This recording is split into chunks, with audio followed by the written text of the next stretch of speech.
Have you ever wondered what happens when you pour salt into a cabbage? The N remedy not only helps you balance the gut flora, this is our first line of defense against toxins and harmful bacteria, but also acts as a colon cleanser and balances our immune system. This probiotic you can make at home helps reduce gas, bloating, constipation, diarrhea, and symptoms linked to Crohn's disease and ulcerative colitis. Some recent studies even show that this remedy helps people lose weight. Maybe this is the reason why I'm still in good shape, while I'm eating almost everything I want. If you've ever walked through the edges of a woodland and gotten some sticky burrs attached to your clothing, you can bet you've just passed by this plant. The best way to deal with this annoying weed? Eat it. Native Americans use it as a sweetener 200 years ago, and it tastes better than most greens I know. What people don't know is that this plant is also a strong diuretic you can take for poor blood circulation. If you've ever felt a tingling and numbness sensation in a limb in certain positions, you probably have bad circulation, and you should consider this blood vessel cleanser. People who use it can go from dizzy and tired most of the time to having an excess of energy in a few weeks. My name is Dr. Nicole Apellian, and today, I want to be your plant instructor.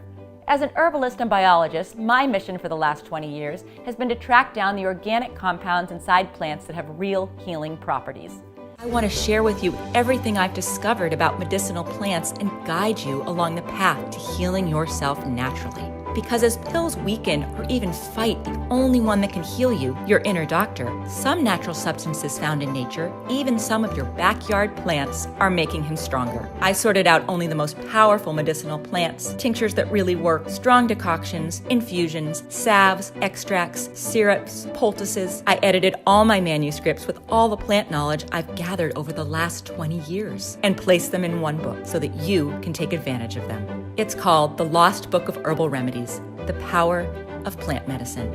And here's just a glimpse of what you'll find in it. This is one of the plants you'll find in the Lost Book of Herbal Remedies. I'm pretty sure it looks familiar because it grows in most American backyards, and most people weed it out. But what they don't know is that this plant contains a powerful milky substance called lactucarium. While this substance doesn't contain any opiates, it has similar effects, acting directly on the central nervous system to lessen the feeling of pain.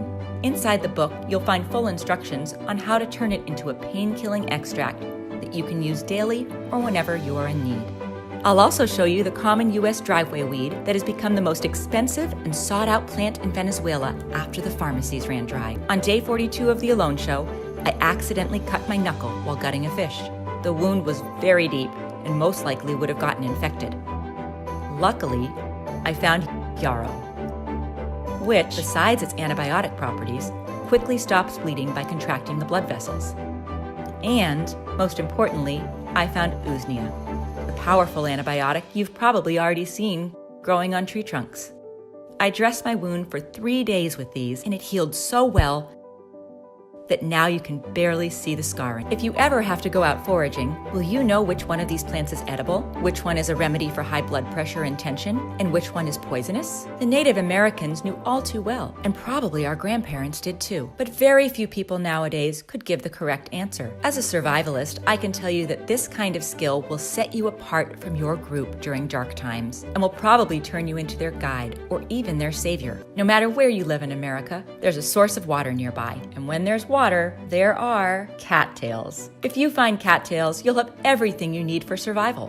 Water, food, shelter, and fuel. You probably already know cattails are edible, but few people know what is probably the most important thing about them, the jelly-like substance that grows between its leaves. It is very good for severe skin infections and one of the best cures for nail and foot fungus. On a different note, this gel is the only part of the cattail that is widely considered to be inedible. It's not poisonous, so why?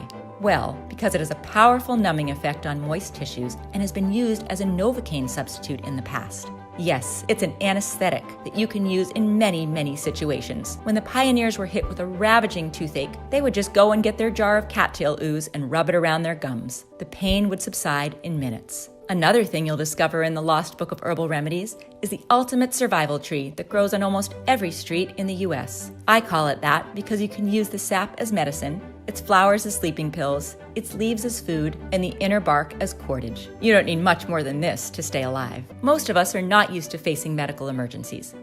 It seems like a distant possibility, and I surely hope so. But in the long run, there's no escape from it. Isn't it better to have this knowledge at your fingertips than not have it when you need it the most? This is the kind of book that even if you use it only once in your entire life, that one time may be all that matters. Treating yourself with chemicals and drugs will hurt your inner doctor, and it will also increase the risk of getting lots of other diseases, including cancer. It's so easy just to pop pills these days without ever thinking what happens later. But now that you have an alternative, I say you don't have an excuse anymore. I printed the Lost Book of Herbal Remedies in a limited edition, so the only promise I can really make is that you'll get one if you order now. If you see the button, click on it before they're all gone. Think for yourself, act according to your own judgment, and learn to depend on yourself for you and your family. The Lost Book of Herbal Remedies is just a tiny but very important bit of knowledge we need to pass on to our children and grandchildren. The knowledge of plants will soon be lost forever if we don't do something about it.